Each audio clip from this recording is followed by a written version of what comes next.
से 2 क्वेश्चन आते हैं तुम्हारे, ठीक है? Which is 3 to 6 marks. तो ये इम्पोर्टेंट तो टॉपिक है। तो सबसे पहले क्या होता है कि परसेंटेज प्रॉफिट एंड लॉस में उम,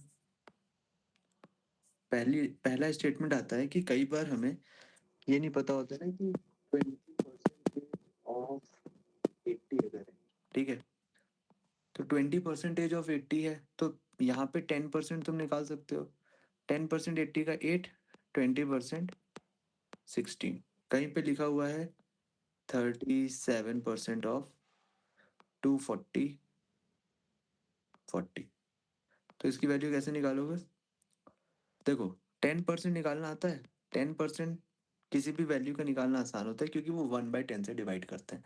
तो तुमने कहा 10% तो 24 होता है। 30% 3 टाइम्स मल्टीप्लाई कर दिया तो 72 होता है। अब बचता है कितना? 1%। 1% कितना है? 1 बचता है 7%, बट हम पहले देखते हैं 1% कितना होता है। क्योंकि 10% निकालना आसान है और 1% भी निकालना आसान है। तो वो 2.4 है। और 7% कितना होगा? 7 मल्टीप्लाइड बाई 2.4। क्या करना है? 7 multiplied by 2 plus 0.4 is equals to 14 plus 7 4 जा 28, तो मतलब 2.8, तो मतलब 16.8।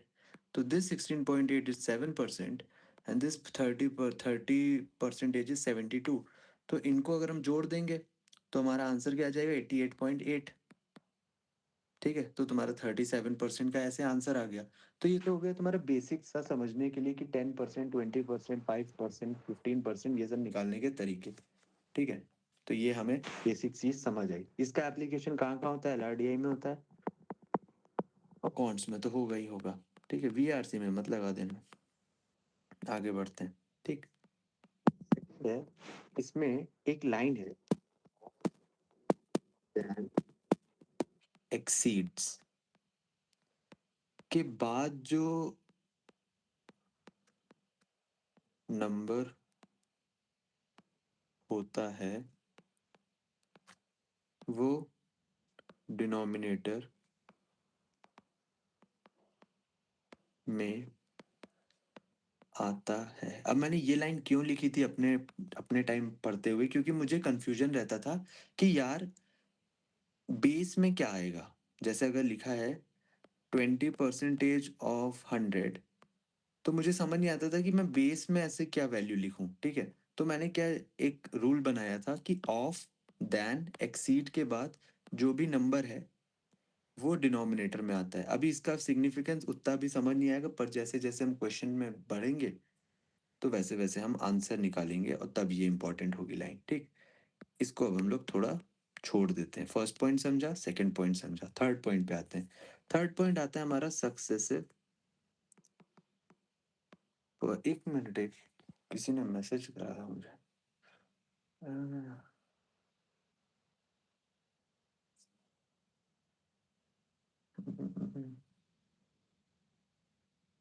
चलो, successive percentage, percentages. Successive percentages क्या कहता है कि अगर एक वैल्यू 10% है, तुमने कभी कभी कभी देखा होगा शॉपकीपर कहता है कि यार मैंने एक चीज खरीदी, उसको 10% बढ़ाया, उसको इंक्रीज किया। फिर मैंने फॉर एग्जाम्पल एक शॉपकीपर था, उसके पास 100 आइटम्स थे, 100 आइटम्स थे। तो उसने क्या किया? उसने उसको 10% इंक्रीज किया। तो अब कितने आइटम हो गए? 10% ऑफ एनीथिंग इज 1/10 से मल्टीप्लाई कर दे तो +10 ऐड होगा, तो ये हो जाएगा 110। ठीक है, 110 हो गया।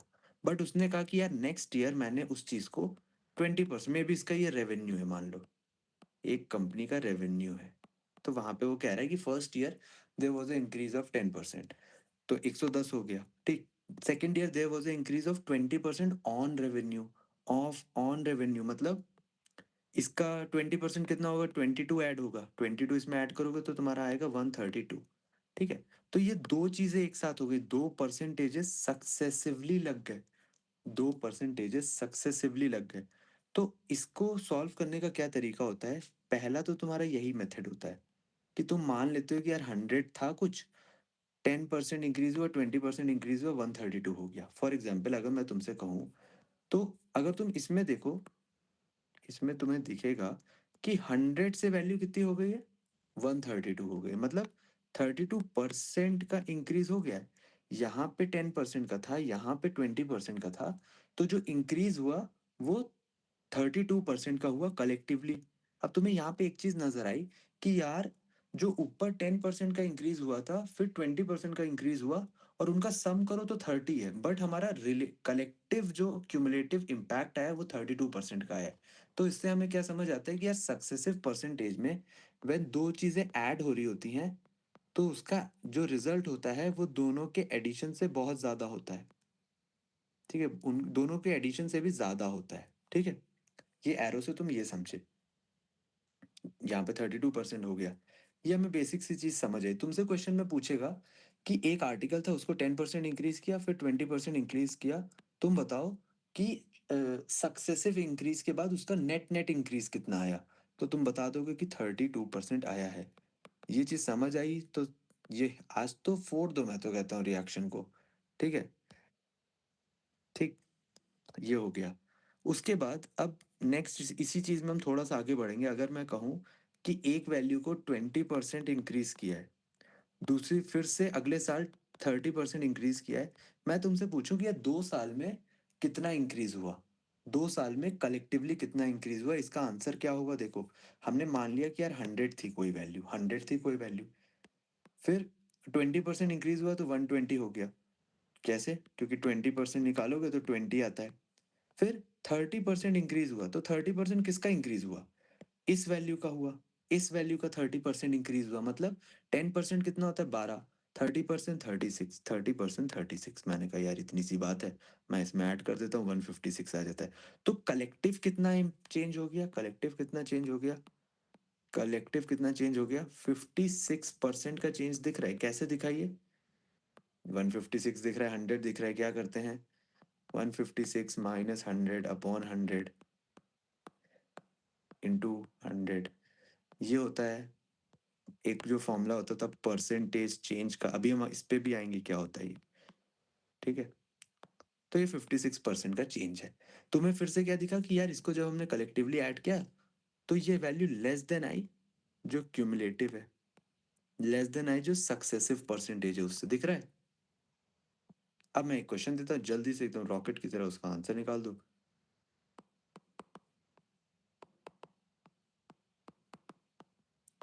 क्यूमुलेटिव या सक्सेसिव परसेंटेज कितना होगा।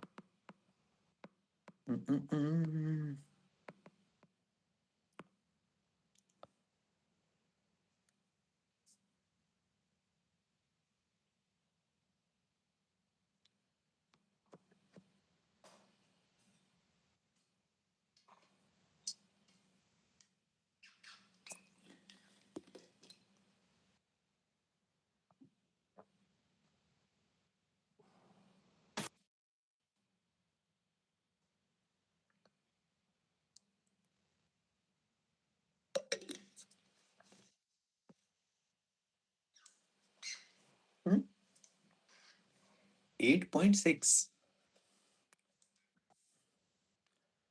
अच्छा 158.6, सिर्फ 8.6 आएगा। ठीक है, देखते हैं एक बार। 100 वैल्यू थी, 110 हो गई, उसमें 22 ऐड किया, 132 हो गई, 30 ऐड किया तो 13.23 टाइम 39.6, फिर इसको ऐड कर दिया, कितना, 172, 171.6।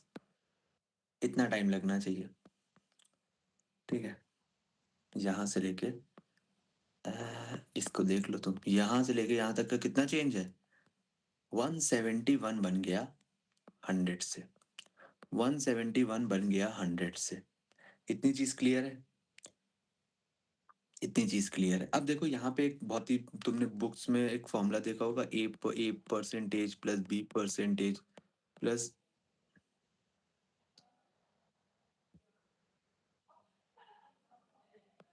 ए बी अपॉन 100। ठीक है, ये होता है A percentage plus B percent plus अब प्लस ए बी अपॉन 100, ये होता है फॉर्मूला। ठीक है, और इस फॉर्मूले को मैं पढ़ा तो देता हूँ कि चलो ठीक है, तुमने जैसे ये 20 और 30 देख लो, तो इसमें वैल्यू ऐड कर दो, 20 डालो प्लस 30 डालो प्लस 20 इंटू 30 डिवाइडेड बाय 100 डालो। ठीक है, फिर तुम्हारे ये 50 हो जाएगा, प्लस ये कैंसिल, ये कैंसिल, तो ये 6, तो ये 56 आ गया। तुम्हें लगेगा वाह क्या फॉर्मूला याद कर लिया मैंने, बट इसका मेरी राय में जीरो यूज है। मेरी राय में जीरो यूज है। ठीक है,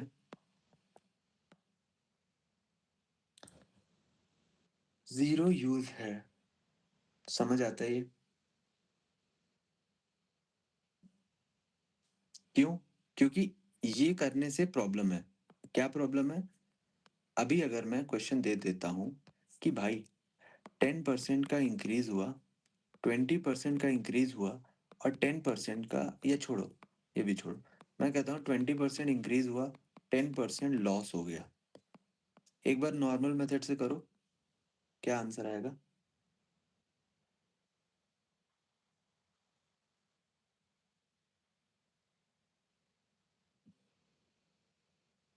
20% इंक्रीज हुआ, नेक्स्ट ईयर में 10% लॉस हो गया।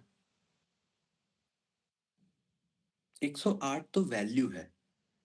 100 से 108 हुई, तो मतलब 8% हुआ। ठीक है।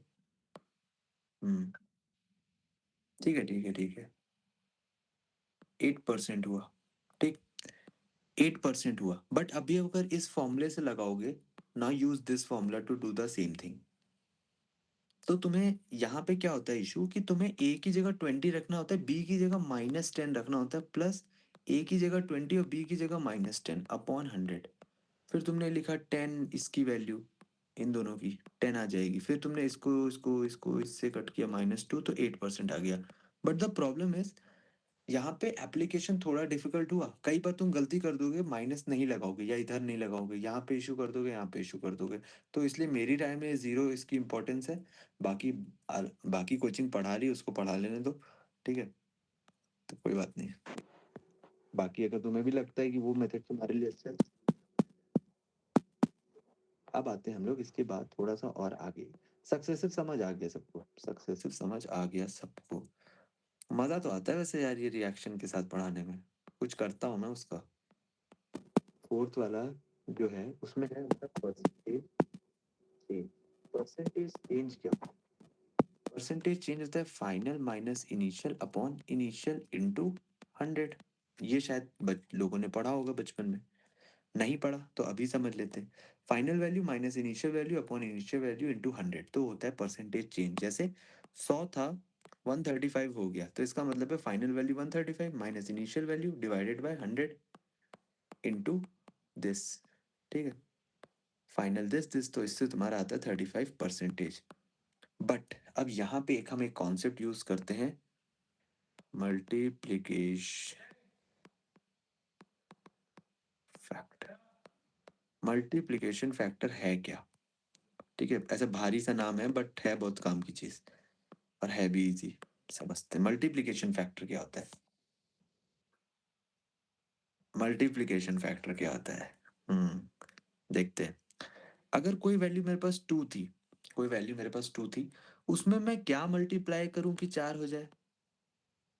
तो 2 मल्टीप्लाई करूंगा, राइट? 2 से मल्टीप्लाई करो तो 4 हो जाए। कोई वैल्यू 3 थी मेरे पास, उसमें मैं क्या मल्टीप्लाई करूं कि ये 15 हो जाए? तुम कहोगे यार 5 से मल्टीप्लाई करो। इसी चीज को, जिस क्या मल्टीप्लाई करूं किससे, उसको हम लोग कहते हैं MF, which is multiplication factor. Multiplication factor. ठीक, अब देखते हैं ये क्या है। ये वैल्यू है तुम्हारी आउटपुट। ठीक है, ये वैल्यू है तुम्हारी आउटपुट। ये वैल्यू क्या है तुम्हारी? ये वैल्यू है तुम्हारी इनपुट। तुमने दो एंटर किया, ऐसे आलू डालोगे तो सोना वाली बात नहीं कर रहा हूं। यहाँ पे तुमने 2 एंटर किया, तो यहाँ पे तुम्हारा 4 बन गया। 2 एंटर किया, 4 बन गया। ठीक है, तो ऐसे कैसे बन गया? क्योंकि ये यहाँ पे मल्टीप्लाई MF लगाया। तो तुमने देखा यार, MF तो यही होता है ना जो आउटपुट अपॉन इनपुट हो, वही MF है कि नहीं? राइट? या फिर तुम इसको लिख सकते हो कि output equals to MF into input. तो कुछ एक ऐसा ऑपरेशन हो जाए तो हमारा आउटपुट आ जाए। Output equals to MF into input. तो तुमने कहा यार ठीक है, इतनी चीज मुझे समझ आती है, इतनी चीज समझ आती है कि आउटपुट इक्वल्स टू इनपुट में कुछ हमने मल्टीप्लाई किया और आउटपुट बन गया, ठीक। तो सेम चीज अगर हम यहाँ पे देखें कि यार 100 वैल्यू थी, कुछ हुआ और 135 हो गई। 100 वैल्यू थी, कुछ हुआ और 135 हो गया। 100 वैल्यू थी, कुछ हुआ और 135 बन गया। तो एम एफ कितना हो गया? एम एफ 1.35 हो गया। एम एफ 1.35 हो गया। यहां तक क्लियर है सबको?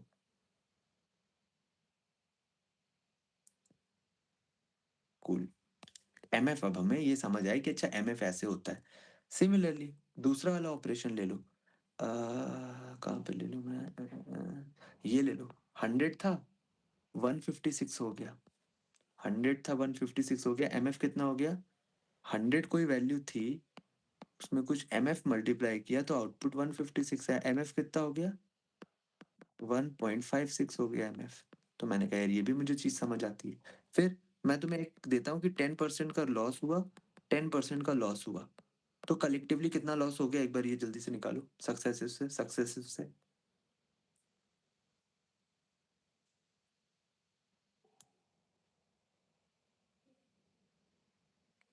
लॉस कितने का हुआ? हमेशा वैल्यू निकाल। हाँ ठीक है। 100 था तो उसमें 90 हो गया, 90 से 10% का लॉस हुआ तो -9 लॉस हुआ, 81 हो गया। तो 100 से वैल्यू 81 चली गई। 100 से वैल्यू 81 चली गई, ठीक है। तो मैंने कहा ठीक है यार, हमारे पास परसेंटेज कितना आ गया? 19% आ गया। 19% ड्रॉप हो गया, ठीक है। यहाँ पे एम एफ क्या हो गया? एम एफ को ध्यान देते हैं। यहाँ पे एम एफ क्या हो गया भाई?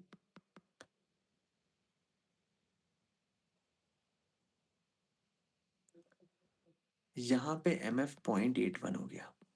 0.81 हो गया, ठीक। 0.81 हो गया। अब हमें समझ आया कि यार एक तरफ एम एफ 1.35 आया, 1.56 आया और एक में 0.86 आया। तो हम तीनों एम एफ एक बार लिख लेते हैं, 0.81 और 1.35 और 1.56। अब इसमें मतलब क्या है?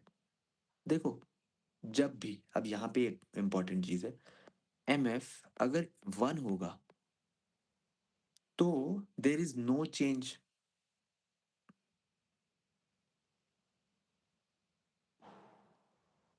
एम एफ 1 होगा तो there is no change. No change मतलब जो इनपुट था वही आउटपुट हो गया। कैसे? आउटपुट इक्वल, अगर इनपुट में हम 1 से मल्टीप्लाई करते हैं तो वही आउटपुट है, राइट। तो that means there is no change, right. But अगर एम एफ हमारा ग्रेटर देन 1 है तो इसका मतलब है हमारी वैल्यू क्या हुई है? इंक्रीज हुई है। हमारी वैल्यू फाइनल आउटपुट इंक्रीज हुआ है। देख लो, जो इसमें था 156 बन रहा था 100 से, इसमें 135 बन रहा था। दोनों केसेस में क्या हो रहा है? आउटपुट हमारा इंक्रीज हो रहा है। तो मैंने कहा ठीक है, आउटपुट इंक्रीज हो रहा है। इधर अगर एम एफ हमारा छोटा होता है 1 से, तो हमारा आउटपुट क्या होता है?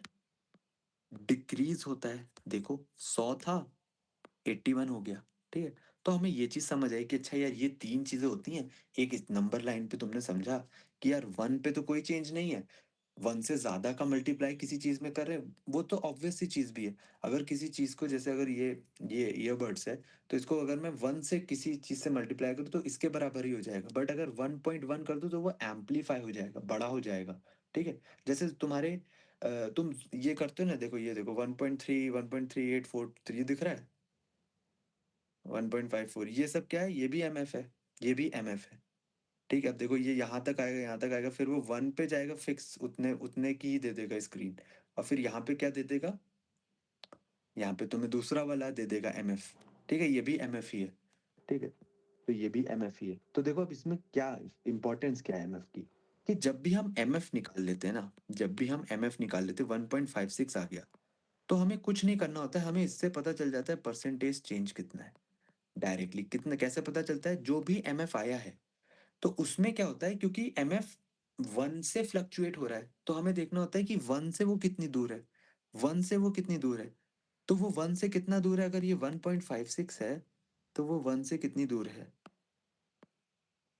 0.56 दूर है। 0.56 दूर है, और 0.56 को मल्टीप्लाई कर देंगे 100 से तो 56% का इंक्रीज है। सिमिलरली अगर यहाँ पे एम एफ 0.81 है और ये वैल्यू कितने का डिफरेंस है यहाँ पे, 0.19 का है, तो कितने का चेंज आ गया, 19% का चेंज आ गया। बट ये चेंज एमएफ से कम है, तो मतलब लॉस है यहाँ पे। यहाँ पे 56% का गेन है, यहाँ पे 56% का गेन है या इंक्रीज है। गेन कह लो, लॉस कह लो, डिक्रीज कह लो। समझ आती है ये चीज? अब समझ आई कि एमएफ क्या है थोड़ा बहुत? कि अच्छा ठीक है, सेम चीज ये जूम इन जूम आउट में भी चल रही है। ठीक, तो ये चीज अब हमें समझ आ गई, ये भी हमें समझ आ गई। ठीक है, फिर उसके बाद एक और चीज समझते हैं, फिर हम क्वेश्चन पे कूद जाएंगे थोड़ा। कौन सा ये टॉप पॉइंट क्या था? फोर्थ भी हो गया, एमएफ हमारा फिफ्थ हो गया। फिर आता है सिक्स्थ। सिक्स्थ पॉइंट है तुम्हारा, एक होता है सैगर करके, एक होता है एनुअल ग्रोथ रेट। अब एस से क्या था मुझे ध्यान नहीं आ रहा है, मैं देख के बता दूंगा। ठीक है, is equals to final value minus initial value upon initial multiplied by n minus one into standard annual growth rate होता होगा। ठीक है, मेरे हिसाब से, बट मैं कंफर्म करके बता दूंगा। ठीक है, तुमसे वो वैसे सैगर ही पूछ लेगा ऐसे करके। ठीक है, एनुअल ग्रोथ रेट। तो ये क्या होता है, इसमें लिखा होता है जैसे कंपनी एक थी, उसने 2010 में काम किया, 2011 में काम किया, 2012 में काम किया, 2013 में काम किया। ठीक है, हर साल कंपनी ने 10%, यहाँ 10% इंक्रीज किया, यहाँ 20% इंक्रीज किया, यहाँ पे 30% इंक्रीज किया, यहाँ पे 40% इंक्रीज किया। पहले तो कलेक्टिवली बता दो कितना हो गई वैल्यू।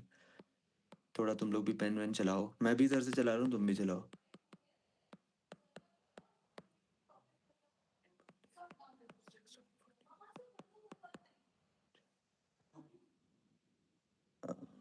सिक्स हो जाता है, डिफिकल्ट तो है।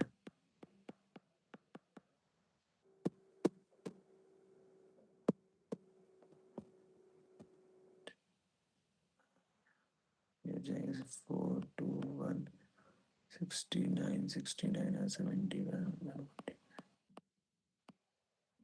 ठीक है, तो ये आ गया तुम्हारे पास 240.24 आ गया। ठीक, 240.24 आ गया। बट तुमने क्या देखा, तुमने कहा यार रुको, मुझे निकालना है परसेंटेज। एक तो तरीका होता है कि तुम्हें यहाँ से देख के यहाँ दिख जाता है, तो 140.24% दिख जाता है सीधे सीधे। ये नहीं दिख रहा है, एमएफ निकाल लो। एमएफ क्या होता है, final value output, output output divided by input. तो आउटपुट डिवाइडेड बाय इनपुट है 2.4024। 2.4024 एमएफ है, तो एमएफ है तो मतलब वन से कितनी दूर है, वन से कितनी दूर है, 1.4024, 1.40 दूर है। मल्टीप्लाइड बाय 100 करा, कुछ नहीं करना होता है, एमएफ में से -1 करना होता है, मल्टीप्लाई कर देना होता है 100 से। ठीक है, तो तुम्हें पता चला कि अच्छा ये 140.24 का आ रहा है percentage change. But number of years कितने हुए, ये एक साल हुआ, ये एक साल हुआ और ये एक साल हुआ, तो कलेक्टिवली 3 इयर्स का पीरियड हुआ ना। 3 इयर्स का क्या हुआ, पीरियड। 3 इयर्स का पीरियड हुआ। कैसे, 2010 में कंपनी स्टार्ट हुई, ठीक, वहां से लेके यहाँ तक 2011, 2012, 2013। तो एनुअल ग्रोथ रेट तभी n-1 करते हैं। यहाँ पे कितने ईयर्स हैं, 4 इयर्स है। यहाँ पे कितने ईयर्स हैं, 4 इयर्स है। तो यहाँ पे ये कितनी साइकिल्स आएंगी, 1 2 3, तो 3 साइकिल आएंगी, इसलिए n-1 है। और ये जो वैल्यू है f-i/i/100, ये क्या होता है, ये तुम्हारा कुछ नहीं होता है, परसेंटेज चेंज होता है। तो मतलब तुम्हारा आंसर आएगा 140.24, आंसर आएगा 140.24 परसेंटेज डिवाइडेड बाई कितनी साइकिल, 3 साइकिल। तो every year standard annual growth rate या फिर सिंपल एनुअल ग्रोथ रेट, दोनों में से कुछ एक ये है। एनुअल ग्रोथ रेट कितना है, दिस वैल्यू, विच इज तुम्हारा 40, और उसमें फिर 6 जोड़ दो, 47% का एनुअल ग्रोथ रेट है। 47% का अप्रोक्सीमेटली एनुअल ग्रोथ रेट है। समझे?